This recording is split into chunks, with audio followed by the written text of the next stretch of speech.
ನಮಸ್ಕಾರಗಳು ಎಲ್ಲಾ ಪ್ರೀತಿಯ ನೆಚ್ಚಿನ ಪ್ರೇಕ್ಷಕರೇ. ನಾನು ನಿಮ್ಮ ಪ್ರೀತಿಯ ಸಂಹಿತಾ ಉಪಾಧ್ಯಾಯ. ಹೊಸದೊಂದು ವಿಡಿಯೋಗೆ ಎಲ್ಲಾ ನೆಚ್ಚಿನ ಪ್ರೇಕ್ಷಕರಿಗೆ ಸ್ವಾಗತ.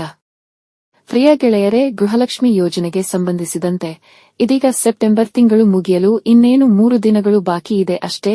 ಇನ್ನೂ ಸಹ ಗೃಹಲಕ್ಷ್ಮಿ ಯೋಜನೆಯ 12ನೇ ಮತ್ತು 13ನೇ ಕಂತಿನ ಹಣವು ಜಮೆಯಾಗಿಲ್ಲ ಎಂಬುದು ವಾಸ್ತವ. ಇನ್ನು ಇದು ಗೃಹಲಕ್ಷ್ಮಿ ಯೋಜನೆಯ 12ನೇ ಮತ್ತು 13ನೇ ಕಂತಿನ ಹಣದ ಜೊತೆಗೆ ಇದೀಗ 14ನೇ ಕಂತಿನ ಹಣದ ಜಮಾವಣೆಯ ಸಮಯವೂ ಕೂಡ ಬಂದಿದೆ.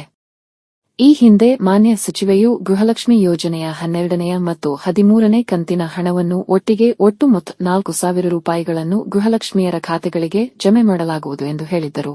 ಆದರೂ ಸಹ ವೀಕ್ಷಕರೇ, ನೀವು ಗೃಹಲಕ್ಷ್ಮಿ ಯೋಜನೆಯ 12ನೇ ಮತ್ತು 13ನೇ ಕಂತಿನ ಹಣ ಒಟ್ಟು ಮೊತ್ತ 4,000 ರೂಪಾಯಿಗಳು ಗೃಹಲಕ್ಷ್ಮಿಯರ ಖಾತೆಗಳಿಗೆ ಜಮೆಯಾಗುತ್ತದೆ, ಅಥವಾ ಗೃಹಲಕ್ಷ್ಮಿ ಯೋಜನೆಯ 12ನೇ ಮತ್ತು 13ನೇ ಕಂತಿನ ಹಣದ ಜೊತೆಗೆ 14ನೇ ಹಣವು ಸೇರಿ ಒಟ್ಟು ಮೊತ್ತ ಹಣ 6,000 ರೂಪಾಯಿಗಳು ಜಮೆಯಾಗುತ್ತದೆ ಎಂದು ಕೇಳುವುದಾದರೆ, ವೀಕ್ಷಕರೇ ಇಲ್ಲಿ ಗಮನಿಸಿ, ಈ ಹಿಂದೆ ಗೃಹಲಕ್ಷ್ಮಿ ಯೋಜನೆಯ ಯಾವುದೇ ಕಂತಿನ ಹಣವು ಜಮೆಯಾಗಲು ವಿಳಂಬವಾದಾಗ ಒಮ್ಮೆಯೂ ಸಹ 2 ಕಂತುಗಳ ಅಥವಾ 3 ಕಂತುಗಳ ಹಣವು ಒಟ್ಟಾಗಿ ಗೃಹಲಕ್ಷ್ಮಿಯರ ಖಾತೆಗಳಿಗೆ ಜಮೆಯಾಗಿಲ್ಲ.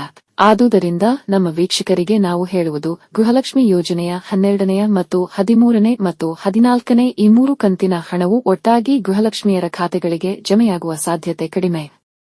ಮಾನ್ಯ ವೀಕ್ಷಕರೇ, ಇದಿಷ್ಟು ಈ ಒಂದು ವಿಡಿಯೋನಲ್ಲಿ. ನೀವೇನು ನಮ್ಮ ಚಾನೆಲ್ಗೆ ಹೊಸದಾಗಿ ಬಂದವರಾದರೆ ಅಥವಾ ಇನ್ನೂ ಸಹ ನಮ್ಮ ಚಾನೆಲ್ಗೆ ಸಬ್ಸ್ಕ್ರೈಬ್ ಆಗದಿದ್ದರೆ ದಯವಿಟ್ಟು ಸಬ್ಸ್ಕ್ರೈಬ್ ಮಾಡಿ ನಿಮ್ಮ ಪ್ರೋತ್ಸಾಹವನ್ನು ತಿಳಿಸಿ. ಸಿಗುವ ಮುಂದಿನ ವಿಡಿಯೋನಲ್ಲಿ. ಅಲ್ಲಿವರೆಗೂ ಧನ್ಯವಾದಗಳು. ಇಂತಿ ನಿಮ್ಮ ಸಂಹಿತಾ.